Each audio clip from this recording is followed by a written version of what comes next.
Wama jeung ari naon perkara yudri eta merenya emak lain emak bapa ieu mah emak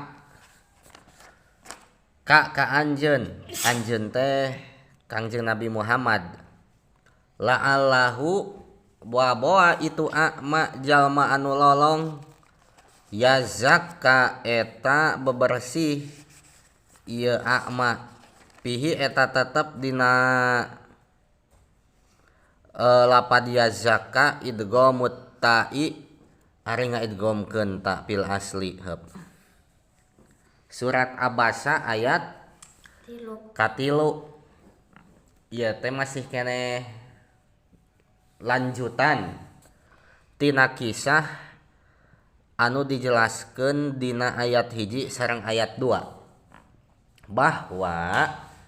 dina ayat 1 sareng ayat 2 teh eusi kisahna teh kieu urang uihan deui bisi hilap deui Kangjeng Nabi teh nuju dakwah payeuneun saha payeuneun gegeden orang Quraisy genep jalmi eta gegeden orang Quraisy teh orang besar lah orang terpandang ti orang Quraisy anu genep jalmi teh emut teu hiji Utbah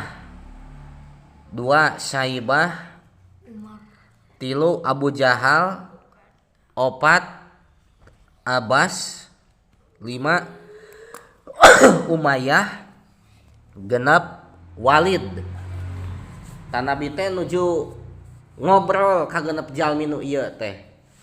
bari Nabi teh sangat besar harapan mudah-mudahan nu genep ieu jalmi sing lebet Islam sabab cek Nabi harapanana kieu lamun nu genep jalmi ieu lebet Islam maka Islam teh insya Allah bakal kuat margi ieu nu genep jalmi orang berpengaruh gitu hartos ketika Kanjeng Nabi nuju dakwah ka genep jalmi nu eta ternyata aya orang lolong jalmi anu lolong namina teh Abdullah bin Umi Maktum bisi hilap deui cek aya oge eta Abdullah bin Umi Maktum teh sasauran ka Kangjeng Nabi bari Nabi teh nuju dakwah nuju ngobrol ka genep jalmi eta sasauran Abdullah bin Umi Maktum teh mun cek bahasa Sunda mah kieu hei Kangjeng Nabi papatahan abdi bere ilmu abdi seperti ahalna Allah mere ilmu ka anjeun menanggapi kajantenan eta nu lolong eta Kangjeng Nabi teh mika bendu teh nya rada naon amek Kangjeng Nabi teh ka eta nu lolong teh ka Abdullah bin Umi Maktum teh dugi ka Kanjeng Nabi kasumpingan jalma lolong eta keur Nabi dakwah Nabi teh camberut jeung Nabi teh berpaling tengah respon eta Abdullah bin Umi Maktum lamun cek garantas urang mah kieu